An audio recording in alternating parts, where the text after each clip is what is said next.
The dinner rush at the Gilded Obsidian was already fierce when the atmosphere snapped cold, as if the chandeliers themselves were holding their breath.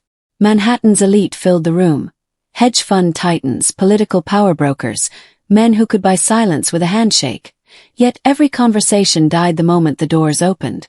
Don Salvatore Moretti stepped inside. The old lion's presence rippled through the restaurant, and even the polished marble seemed to tense under his cane. At the service station, Elena Ross, slight, soft-voiced, and constantly overlooked, felt her pulse swing into her throat.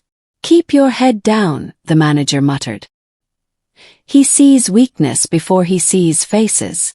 But when a clumsy waiter fumbled a bottle and earned a brutal slap from the Don, Elena moved. Instinct, not courage, placing herself within the radius of a man no one dared interrupt. Salvatore's eyes cut to her, sharp enough to slice air. "You," he growled. "If you speak correctly." Elena swallowed hard. And then, instead of English, a forgotten dialect slipped from her tongue. Ancient, precise, impossible for a girl like her to know. The Don froze. The room froze with him. "Where did you learn that?" he whispered, shaken. In that suspended second, the quiet waitress became the center of a storm she never meant to summon. And now the real question hung in the air like a blade. Who is Elena Ross, really? If this opening pulls you in, hit like and subscribe to Canada's Heartfelt Tales for more stories that stay with you long after the screen fades. The room stayed frozen long after Elena spoke the forbidden dialect. The chandeliers hummed faintly overhead, their warm glow unable to soften the sudden sharpness in the air. Don Salvatore Moretti stared at her as though the past had risen from beneath the marble floors and taken human form right in front of him. Elena could feel every heartbeat as if it belonged to someone else. Arthur, the manager, whispered sharply behind her. "Step back, Elena. Now." But she couldn't. The Don wasn't looking at Arthur. He was looking only at her.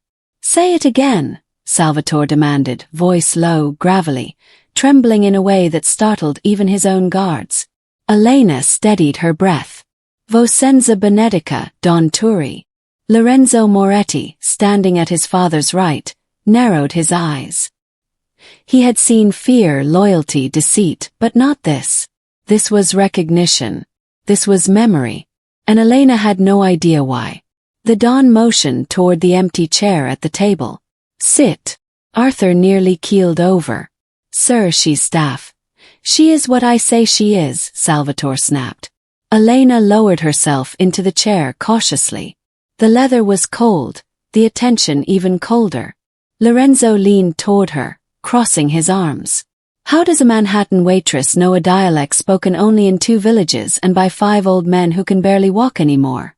he asked, his tone sharp but oddly curious. Elena hesitated. "My grandmother, she raised me. She spoke it when the lights were out." Salvatore's breath caught. "Your grandmother's name?" "Grace," Elena answered softly. "Grace Vitali." The Don's eyes widened as if he had been struck.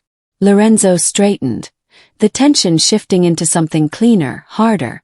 "Vitali," Salvatore whispered. "That name belongs to a family that vanished before you were born." Before Elena could explain, chaos erupted near the entrance. A second entourage stormed in. Rougher, louder, the kind of men who entered a room as if they were kicking the door of a raid. Their leader, Dmitry Volkov, sauntered forward with a smirk that didn't belong in a place like this. "Ah," he boomed, "the mighty Moretti family and their new waitress princess."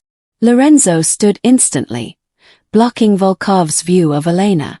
The Don's guards stiffened, hands shifting subtly toward hidden holsters. But there would be no violence here. Not under the chandeliers, not inside a fortress of wealth where cameras lined the ceiling. Volkov stepped closer anyway. "You should choose company more carefully," he sneered. "Especially girls who don't know their place." Elena expected fear to swallow her. Instead, she felt something else, a flicker of defiance she didn't know she had inherited. She rose slowly from her chair. "My place?" she asked quietly. "Funny. You don't look like a man who belongs anywhere." The room gasped. Even Lorenzo's mouth twitched in shock. Volkov's smirk faltered for the first time. "You want to speak," he growled, leaning in. "Then speak carefully."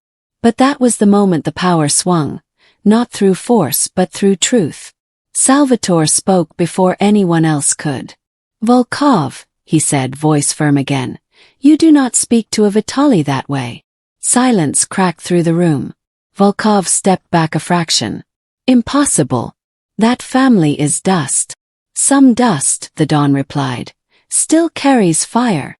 For the first time, Elena saw the old man not as a legend, not as a threat, but as someone who had lost pieces of his past too, someone suddenly confronted with a memory he'd never resolved. Volkov exhaled sharply. "This girl is nothing. Server. A nobody." Lorenzo moved closer. "Then why are you trembling?" Volkov stiffened, nostrils flaring. "I don't tremble." "You do now," Lorenzo answered smoothly. The confrontation cracked something open inside Elena, a realization that these men were not invincible, not untouchable. They were afraid of truth, of history, of anything they couldn't control. Volkov leaned over the table and whispered coldly, "She won't be protected forever." "No," Salvatore replied, "but she is protected tonight." Volkov scoffed, signaled his men, and stormed out of the restaurant. Yet the threat he left behind hung in the air like smoke. Elena turned to Salvatore. "Why does he care so much about me? I'm not important." The Don shook his head. "Child, when a person like Volkov recognizes a surname like Vitali, it means your bloodline was never forgotten." Lorenzo's gaze softened, just barely. "And that makes you a target." Elena sat down again slowly. "Target for what?" The Don didn't answer. Instead, he pushed a glass of water toward her with a trembling hand. "Drink," he murmured. "You will need strength for what comes next." Later that night, in a quiet corner of the restaurant, Lorenzo found Elena rinsing plates with a vacant stare, as if the ground beneath her wasn't quite real anymore. "You shouldn't be back here," he said gently. "After what happened, you should rest." Elena kept scrubbing. Rest from what? Being humiliated. Being noticed for the wrong things. Having men decide who I am without asking me. Lorenzo leaned against the counter, arms still folded. "You think you're the only one who hates what people assume about you." She looked up. He wasn't angry. He wasn't pitying her. He simply looked human. "I'm sorry," she whispered. "Tonight just felt like my life got borrowed by someone else." "Or returned to you," Lorenzo replied. "Depends how you see it." He walked closer, lowering his voice. "If Volkov is sniffing around your past, it means he believes your family knew something that could threaten him. Something he doesn't want resurrected." Elena swallowed. "I don't know anything." "Then we find out together," Lorenzo said. "Before he does." She didn't know why she trusted him. Maybe because the storm in his eyes matched the one forming in her chest. Maybe because loneliness recognized loneliness. Or maybe because she had no one else.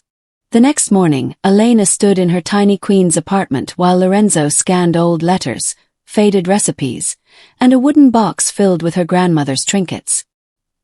He sorted each piece with the precision of a man accustomed to decoding secrets.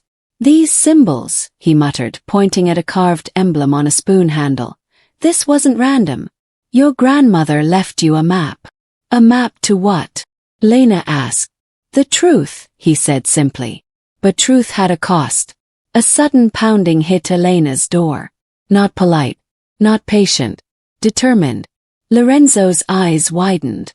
"Volkov's men. What do we do?" she whispered. "We walk out the back," he said calmly. "And you don't look back." They slipped down the fire escape as heavy boots crashed inside her apartment. Elena heard drawers being ripped open, furniture shoved, belongings destroyed. A life she had built from nothing, torn apart in seconds. By the time they reached the street, adrenaline was the only thing keeping her upright. Lorenzo signaled to a black sedan idling at the curb, and the driver opened the doors instantly. "Where are we going now?" Elena asked as she climbed inside. Somewhere Volkov can't reach you, Lorenzo replied. And somewhere we can finish what your grandmother started. Elena stared out the window as the city blurred past. She felt weightless, unmoored, but also strangely determined, as if her fear had burned into resolve.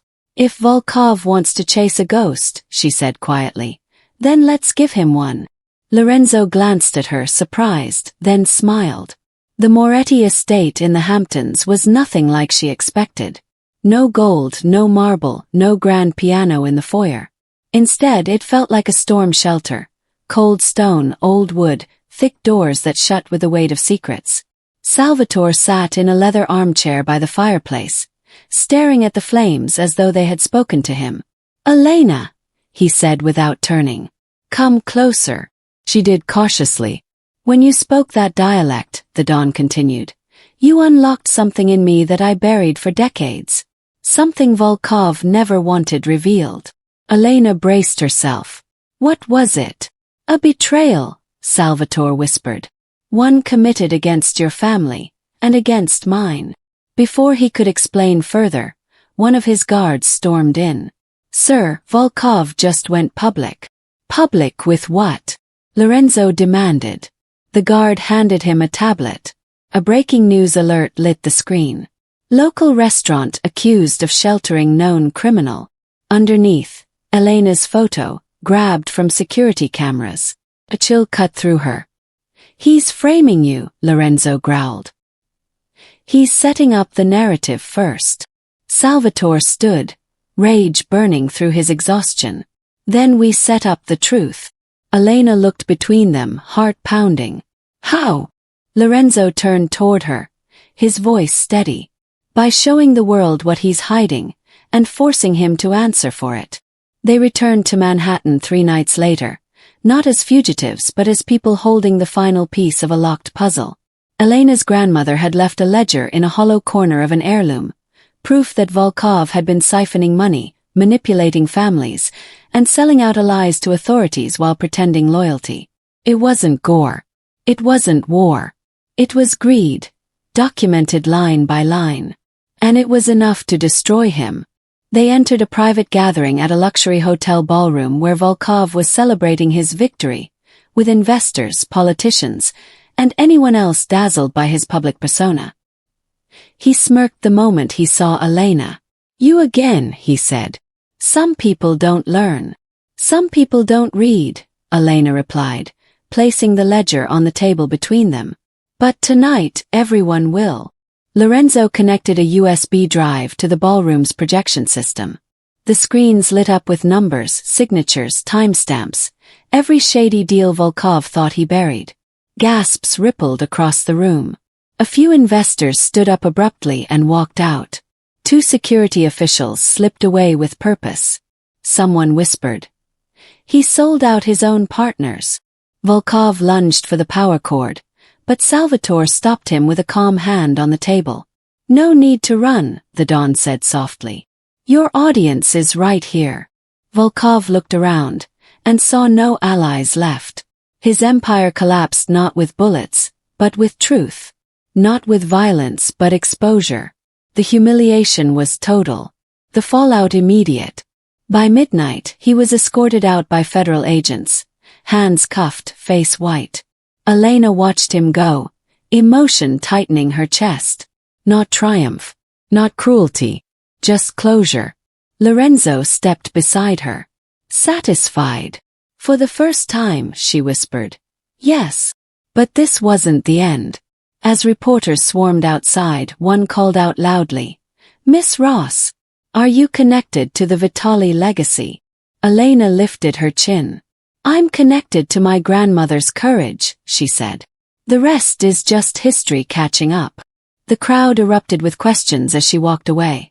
No longer the invisible waitress, no longer the frightened girl hiding in plain sight. She was something else now. Something formed from truth, resilience, and the memory of a dialect that refused to die.